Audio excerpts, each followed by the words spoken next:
student of A level. Welcome in this session in which we will discuss about system analysis, design and testing, in which we will discuss about system, what is systems, what is their elements, and how many types of system.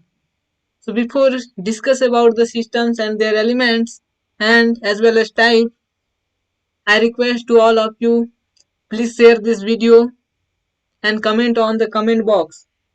जैसे कि मैंने कहा आप सभी लोगों से कि इसमें हम सिस्टम के बारे में जानेंगे कि सिस्टम क्या है, इसके कितने टाइप्स हैं, इसके कौन कौन से एलिमेंट्स हैं और इसके प्रॉपर्टीज क्या क्या हैं। तो पहला है कि सिस्टम क्या है। तो जो सिस्टम है इसे ग्रीक वर्ड के सिस्टमा से लिया गया है। दैट मीन्स कि एक ऐसा सेट ऑफ कंपोनेंट्स जिसे किसी खास कार्य के लिए आपस में लिंक कर दी जाती है, उस स्पेसिफिक उद्देश्य को या फिर कहें कि उस खास उद्देश्य को हासिल की जाती है, तो उसे सिस्टम कहते हैं। यानी कि जो ग्रुप ऑफ कंपोनेंट्स जिन्हें आपस में लिंक करके उस प्लान के आधार पे उस स्पेसिफिक कार्य को या कहें उस स्पेसिफिक उद्देश्य को अचीव की जाती है, तो उसे सिस्टम कहते हैं। तो इसके कौन कौन से एलिमेंट्स हैं जो सिस्टम्स के डेवलपमेंट में हेल्प करती हैं, क्या कहें कि सिस्टम्स के लिए इम्पोर्टेंट हैं। तो ये आप डायग्राम में देख सकते हैं कि इसके कौन कौन से वे एलिमेंट्स हैं जो सिस्टम्स के लिए आवश्यक होते हैं। तो जो इसमें पहला है स्टूडेंट्स, वो है इनपुट, जिसके माध्यम से हम एक सिस्टम में इनपुट देते हैं। फिर दूसरा आता है प्रोसेसर, जिसमें जो भी एलिमेंट्स दी गई होती है उस सारे एलिमेंट्स को प्रोसेस करना या जो ऑपरेशंस करना होता है वो इस पे डिपेंड करता है। और इसी में जो है कंट्रोल यूनिट रहता है, जिसका मुख्य कार्य सारे एलिमेंट्स को, सारे एक्टिविटीज को जो सिस्टम के अंदर होती हैं उन्हें कंट्रोल करने की रिस्पॉन्सिबिलिटी होती है। फिर नेक्स्ट होती है आउटपुट। अब जब प्रोसेस हो जाता है डेटा जो हमारे द्वारा एंटर की गई है, जो इंफॉर्मेशन हमारे द्वारा दी गई है सिस्टम को, तो उसको जो है शो कराता है या कहें कि उसका जो रिजल्ट आता है उसे आउटपुट में जो है शो कर दिया जाता है। फिर उसी आउटपुट के आधार पे जो है यूजर से फीडबैक मिलता है कि कैसा था हमारा जो सिस्टम की वर्किंग परफॉर्मेंस, कैसा हमारा सिस्टम वर्क कर रहा है, क्या ये यूजर के लिए सफिशिएंट है या नहीं है। ठीक है, उसके आधार पर फीडबैक मिलती है यूजर से। फिर उसके लिए बाउंड्रीज और इंटरफेसेस, इसका मतलब है कि कौन से ऐसे बाउंड्रीज हैं, कौन से ऐसे इंटरफेसेस हैं जिनका हम आगे डिस्कस करने वाले हैं। और उसी में एक इन्वायरमेंट आती है जो इन सिस्टम को जब हम मार्केट में लॉन्च करने वाले होते हैं तो इसके लिए कैसा इन्वायरमेंट की हमें रिक्वायरमेंट होती है। तो इसकी पूरी पॉइंट बाय पॉइंट डिस्कशन हम नीचे करने वाले हैं।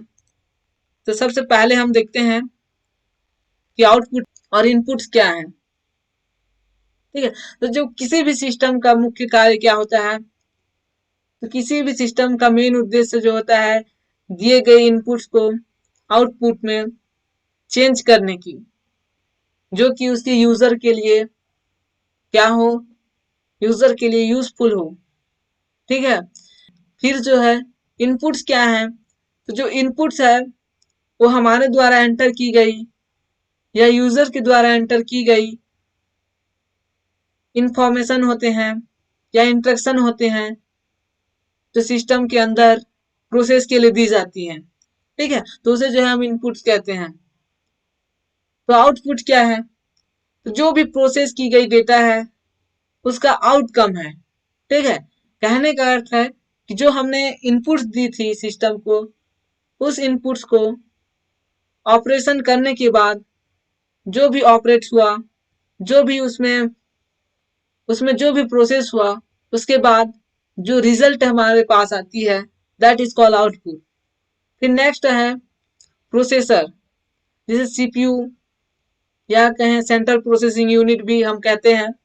तो ये जो है सिस्टम का एक मेन एलिमेंट है या कहें मुख्य एलिमेंट है, जिसका एक्चुअल काम होता है इनपुट को आउटपुट में ट्रांसफॉर्म करने की। साथ ही साथ ये जितने भी सिस्टम में ऑपरेशनल वर्क होते हैं, जितने भी ऑपरेशनल कार्य करना होता है सिस्टम के अंदर, तो वो सारी रिस्पॉन्सिबिलिटी प्रोसेसर की होती है। फिर नेक्स्ट आती है कंट्रोल यूनिट या कहें कंट्रोल। तो ये भी जो है सिस्टम का ही एक एलिमेंट है, जिसका मुख्य उद्देश्य होता है गाइड्स करना, कंट्रोल करना, जितने भी सारे एक्टिविटीज हैं सिस्टम के अंदर, जितने भी सारे कंपोनेंट्स हैं सिस्टम के अंदर या बाहर, उन सारे एलिमेंट्स को, उन सारे एक्टिविटीज को कंट्रोल करने की रिस्पॉन्सिबिलिटी कंट्रोल यूनिट के पास होती है। इसलिए इसे जो है डिसीजन मेकिंग सिस्टम के नाम से भी बोल सकते हैं। फिर नेक्स्ट है फीडबैक। तो फीडबैक जो दो टाइप्स के हो सकते हैं, एक होता है नेगेटिव फीडबैक और एक होता है पॉजिटिव फीडबैक। ठीक है, और ये डायनेमिक नेचर के होते हैं। तो जो पॉजिटिव फीडबैक होता है वो इनकरेजमेंट वाले होते हैं। ठीक है, कैसे इनकरेजमेंट? तो मान लो कि मैं ये वीडियो बना रहा हूँ, तो आप ही लोगों के लिए बना रहा हूँ। तो जब आप इससे जो है कोई रिस्पॉन्स देंगे, यदि मेरे को पॉजिटिव लाइक मिलता है, ज्यादा लाइक मिलता है, तो इससे क्या होगा? मैं मोटिवेट हो जाऊंगा, मैं इंकरेज हो जाऊंगा। ठीक है, तो ये क्या हुआ? आपका पॉजिटिव फीडबैक हुआ।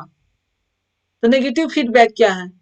तो जब आप जो है डिसलाइक करने लगे, तो मैं समझ जाऊंगा कि इसमें जो है क्या है, कुछ कमियां रह गई, जिसकी वजह से जो है स्टूडेंट ने मुझे डिसलाइक किया। तो ये मेरे लिए इंफॉर्मेशनल हो गया। ठीक है, ये मेरे को इंफॉर्मेशन दे रहा है कि नहीं, आपने जो है कुछ मिस्टेक, इसलिए जो है यूजर ने आपको इस प्रकार की फीडबैक दी है। ठीक है, सो ये इन्वायरमेंट की बात हो गई। फिर सॉरी, ये फीडबैक की बात हो गई। फिर नेक्स्ट है इन्वायरमेंट। जब सिस्टम को डेवलप की गई है, तो उसके लिए कैसे सफिशिएंट इन्वायरमेंट की जरूरत होती है, क्योंकि जब हम एक सिस्टम को लॉन्च करने वाले हैं या मार्केट में या यूजर को हैंड ओवर करने वाले हैं, तो उसके लिए कैसे हमें इन्वायरमेंट की जरूरत होती है। मान लीजिए कि मैं एक गारमेंट्स की कंपनी या एक गारमेंट्स की बिजनेस स्टार्ट करना चाहता हूँ। ऐसे जगह में मैं स्टार्ट करना चाहता हूँ जहां उसकी जो है रिक्वायरमेंट बहुत कम होती है, तो क्या वहां उस गारमेंट्स कंपनी के लिए बेटर होगा? नहीं होगा। तो इसी वजह से जो है इन्वायरमेंट की भी रिस्पॉन्सिबिलिटी होती है। हमें ऐसे जगह में उस गारमेंट्स कंपनी को खोलनी चाहिए जहां उसकी मार्केट वैल्यू ज्यादा हो।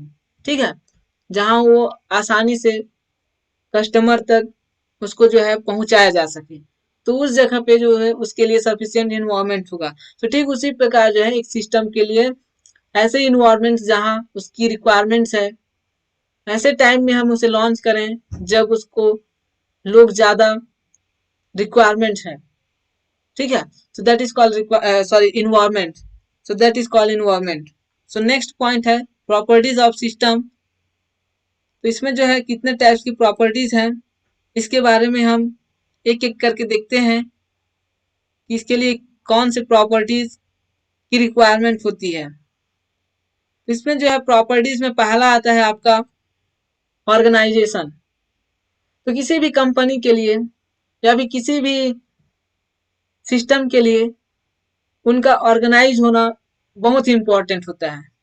ठीक है, मान लीजिए कि एक कंपनी है, तो उस कंपनी में एक मैनेजर होता है, एक ऑनर होता है, फिर उसमें कई सारे एम्प्लॉयज होते हैं, कई सारे लेबर्स होते हैं।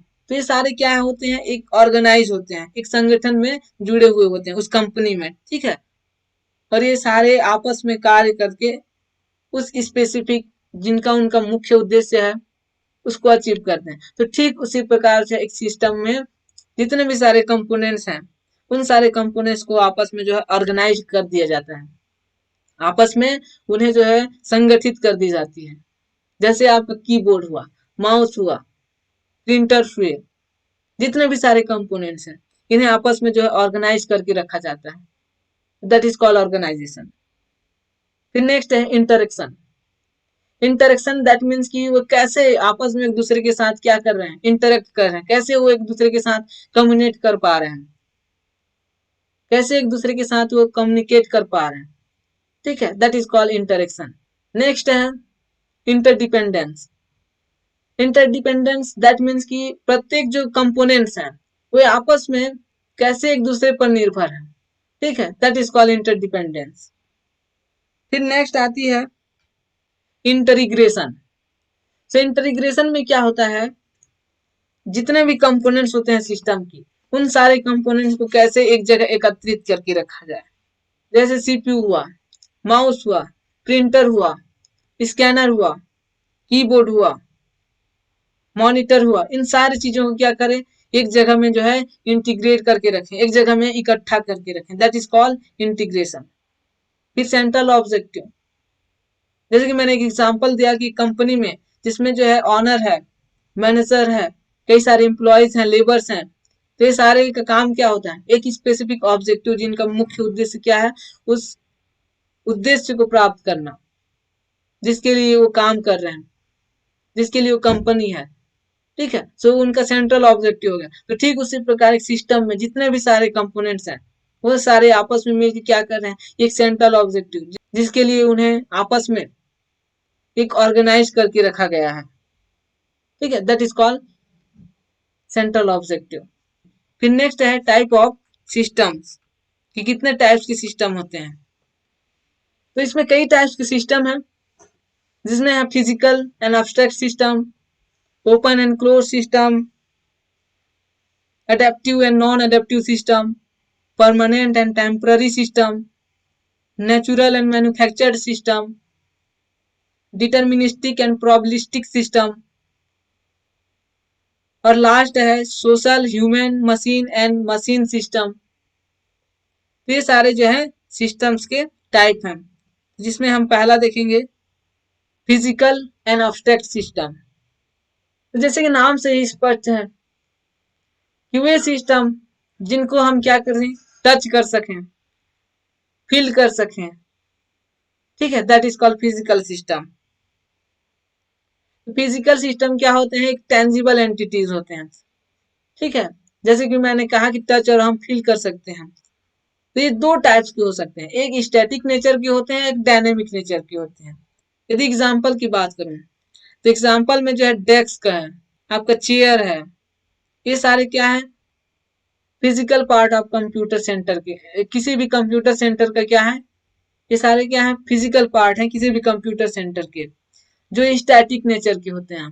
दूसरा है प्रोग्राम्ड ऑफ कंप्यूटर, जितने भी कंप्यूटर के प्रोग्राम होते हैं वे सारे डायनेमिक नेचर के होते हैं, जो यूजर के रिक्वायरमेंट्स के आधार पे उसे चेंज भी किया जा सकता है, उसके नीड्स के आधार पे उसे चेंज किया जा सकता है, दैट इज कॉल्ड डायनेमिक। फिर नेक्स्ट है अब्स्ट्रैक्ट सिस्टम। अब्स्ट्रैक्ट सिस्टम जो कि नॉन फिजिकल एंटिटीज होते हैं, जिसे हम ना तो छू सकते हैं ना कि टच कर सकते हैं, तो उसे जो क्या कहेंगे, अब्स्ट्रैक्ट सिस्टम। इसमें जो है फॉर्मूलाज हो सकते हैं, representation are module of real system हो सकते हैं, ठीक है, जिस क्या कर सकते हैं, केवल देख सकते हैं, हम छू नहीं सकते, फील कर सकते हैं, ठीक है। फिर नेक्स्ट है ओपन एंड क्लोज सिस्टम। तो जो ओपन सिस्टम होता है वो इंटरेक्ट विद इन्वायरमेंट, यानी कि इन्वायरमेंट के साथ इंटरेक्ट करता है, और साथ ही साथ जो है वो इनपुट्स लेता है और फिर डिलीवर कर देता है आउटपुट, ठीक है, यानी कि वो इनपुट लेगा भी और फिर आउटपुट देगा भी। तो ऐसे सिस्टम को क्या कहेंगे, ओपन सिस्टम। फिर दूसरा है क्लोज सिस्टम, जैसे कि नाम से स्पष्ट है, जो बंद हो, जो इंटरेक्ट ना कर पाए इन्वायरमेंट के साथ, that is called close system. ये जो पूरी तरह से आइसोलेटेड होते हैं, ये ना तो इनपुट्स लेते हैं और ना ही आउटपुट्स देते हैं, ठीक है, so that is called close system. फिर नेक्स्ट है adaptive and non adaptive system, जिसमें जो है पहला है एडेप्टिव। तो एडेप्टिव सिस्टम जो है इन्वायरमेंट के आधार पे वो रिस्पॉन्ड करता है और उसके जो भी परफॉर्मेंस होते हैं उसे इम्प्रूव करता है। जैसे ह्यूमन बींग्स हैं, एनिमल्स हैं, ठीक है, ये सारे जो है इन्वायरमेंट का इन पर प्रभाव पड़ता है और इनका जो है परफॉर्मेंस में इनहेंस होता है। जैसे एक ह्यूमन है, एनिमल है, तो समर सीजन में उसकी जो है परफॉर्मेंस थोड़ी धीमी होती है compare to other season, right. So next है नॉन एडेप्टिव सिस्टम। ऐसे सिस्टम जो इन्वायरमेंट का रिस्पॉन्ड ही नहीं करते हैं, ना तो उनका इन्वायरमेंट का किसी प्रकार का प्रभाव होता है और ना ही किसी प्रकार का उन पे इफेक्ट होता है, ठीक है। सो वो सिस्टम क्या होते हैं, नॉन एडेप्टिव सिस्टम होते हैं। जैसे एग्जांपल के लिए जितने भी सारे मशीन हैं उन पर किसी प्रकार का इन्वायरमेंट का प्रभाव नहीं पड़ता है, ठीक है। फिर नेक्स्ट होता है permanent and temporary system. Permanent system जो परमानेंट हो, जो लॉन्ग टाइम टर्मिनोलॉजी के साथ चलता हो, ठीक है, जो निश्चित या फिर कहें लंबे समय तक चलने वाला system, that is called permanent system. जैसे आपका बिजनेस की पॉलिसीज हैं, ठीक है, तो ये सारे क्या है, परमानेंट सिस्टम की कैटेगरी में आते हैं। नेक्स्ट है temporary system. It is made for specific time, यानी कि किसी खास टाइम के लिए इसको जो है, या कहें शॉर्ट टाइम के लिए जो है, क्या कहें शॉर्ट टाइम के लिए सिस्टम होती है, उसके बाद जो है ये डिमोलिश हो जाती है। तो जैसे कि एक डीजे सिस्टम है, तो एक डीजे प्रोग्राम क्या होता है, उसका कार्य जब फिनिश हो जाता है फिर वो डिसेंबल्ड हो जाता है, ठीक है। तो ये सारे क्या है, टेम्पररी सिस्टम की कैटेगरी में आते हैं। Natural and manufactured system. तो जो नेचुरल सिस्टम है, नेचुरल सिस्टम को जो है नेचर के द्वारा क्रिएट की जाती है, नाम से स्पष्ट है, ठीक है। ऐसा सिस्टम जिसे जो है नेचुरल के द्वारा क्रिएट किया जाए, नेचर के द्वारा क्रिएट किया जाए, so that is called natural system. जैसे आपका सोलर सिस्टम हुआ, उसको किसी ने दूसरे ने नहीं बनाया है, ठीक है, नेचुरल है वो। सेंसुरल सिस्टम, ठीक है, आपका जो ये पवन ऊर्जा है, सौर ऊर्जा है, ये सारे उसी की कैटेगरी में आते हैं। मैन्युफैक्चर सिस्टम, जैसे नाम से स्पष्ट है ये भी, कि जिसे जो है मेन के द्वारा बनाया हुआ हो, ठीक है, जिसे मनुष्य के द्वारा डेवलप की गई हो, that is called manufacture system. जैसे आपका रॉकेट्स हो गया, ट्रेन हो गए, ठीक है, डेम्स हो गए, और भी कई सारे हैं, कार्स, मोटर्स, तो ये सारे क्या होते हैं, मैन्युफैक्चर सिस्टम होते हैं। फिर नेक्स्ट है डिटर्मिनिस्टिक एंड प्रोबेबिलिस्टिक सिस्टम। तो जो डिटर्मिनिस्टिक सिस्टम होते हैं वो प्रिडिक्टेबल मैनर के होते हैं, जिसको हम प्रिडिक्ट कर सकते हैं, ठीक है, लेकिन इनका जो है इंटरेक्शन सिस्टम के साथ भी होता है। ऐसे सिस्टम में क्या होती है, सर्टेनिटी होती है, यानी कि निश्चितता होती है। यानी कि कहने का अर्थ है जो डिटर्मिनिस्टिक सिस्टम होती है उसे जो प्रिडिक्ट की जाती है, लेकिन उसमें जो है निश्चितता पाई जाती है कि हाँ इसमें जो है 100% होने की चांसेस है। जैसे दो मोलिक्यूल्स ऑफ हाइड्रोजन और एक मोलिक्यूल्स ऑफ ऑक्सीजन को जब मिक्स किया जाता है तो क्या होता है, उसका रिएक्शन क्या होता है, वाटर बनता है, ये 100% है। फिर नेक्स्ट है प्रोबेबिलिस्टिक सिस्टम। फिर नेक्स्ट है प्रोबेबिलिस्टिक सिस्टम, जिसे जो है हम एग्जैक्ट प्रिडिक्ट नहीं कर सकते, ना तो उसे हम एग्जैक्ट बता सकते हैं। ये अनसर्टेनिटी होती है जिसमें निश्चितता नहीं पाई जाती है। हम इसे प्रिडिक्ट कर सकते हैं लेकिन जो है एकदम कंफर्म, क्या कहें, एकदम एग्जैक्ट नहीं बता सकते।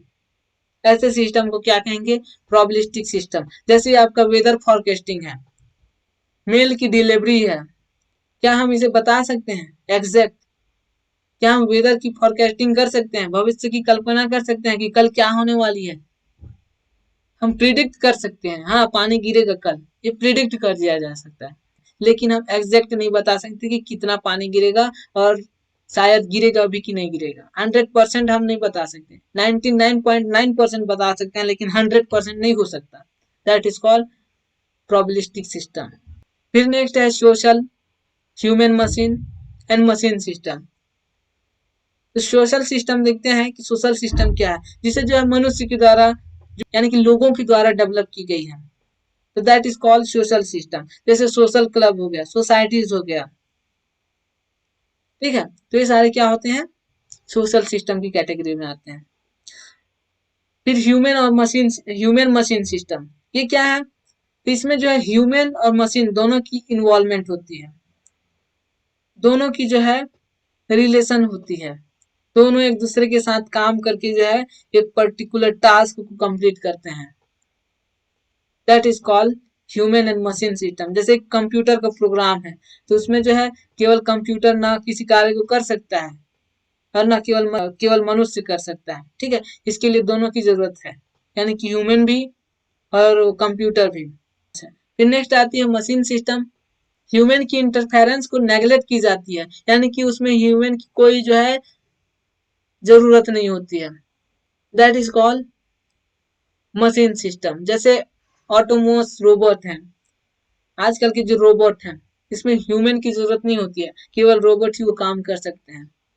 तो ये था पूरी सिस्टम की डेफिनेशन, जिसमें हम सिस्टम क्या था, उसकी कौन कौन से प्रॉपर्टीज, उसके कौन कौन से एलिमेंट्स और उसके कितने टाइप्स थे, इसकी पूरी जानकारी हमने यहाँ पे डिस्कस की। आई होप कि ये वीडियो आप लोगों को पसंद जरूर आई होगी, यूजफुल लगा होगा। तो जरूर लाइक कर दें और कमेंट करें कमेंट बॉक्स पे। जैसे कि मैंने कहा था कि आपकी एक जो है फीडबैक हमारी परफॉर्मेंस को इनकरेज करती है, ठीक है। तो आप जरूर इसमें कमेंट करें। Thank you for watching this channel.